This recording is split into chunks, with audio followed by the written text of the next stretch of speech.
Here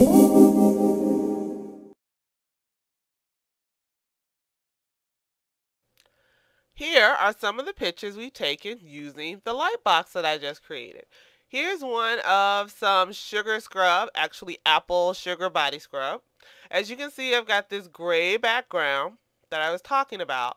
You get this gray background when you don't have your exposure set high enough, which is why it's very important to take more than one photograph of whatever you're photographing with different exposure values, because you never know which one is going to be right. It all depends on the subject and the lighting that you have.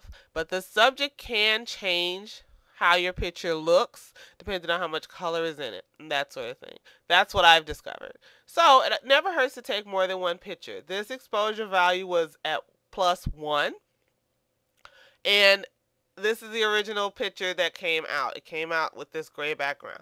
But this picture was also taken in there. And look at the difference between this picture and this picture. This picture had an exposure value of +2. So for this particular picture, +2 took a much better picture. I cleaned that picture up in Photoshop a little bit to make it even brighter and cleaner. Here's our +1 value picture, and I cleaned this up in Photoshop to create a much better picture also. So if you do happen to take a picture that's got this gray background, you can fix it. But of course, it's always better to just take the better picture to begin with. So it's very important that you use your light box and all your lighting.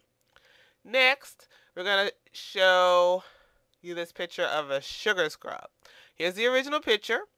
But I didn't like how the background is kind of gray. Now, it's not as dark as the background for this scrub, but it's not that light either. So I decided to take that into Photoshop, lighten up the background, and brighten up the picture.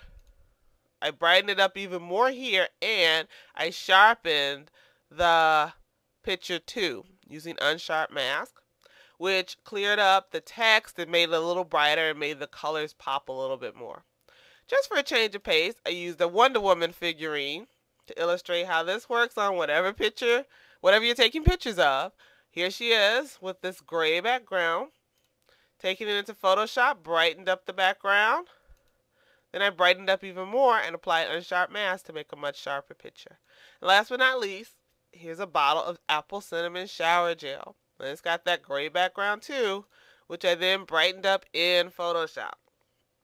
Of course, the solution to all of this, these gray images that you get, is to try to set your exposure values correctly when you're taking a picture. And better yet, just take more than one picture of everything you're doing.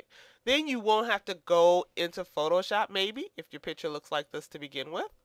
You won't have to worry about dealing with Photoshop. I did take this into Photoshop though and clean it up a little. See, it's now a really pure white background. As to here, it was just a teeny bit gray.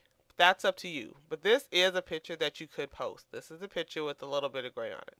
So what we're going to do now is I'm going to show you how to correct your pictures in Photoshop. This should work with any version of Photoshop you have or Photoshop Elements, and whether or not you're on a Mac or a PC.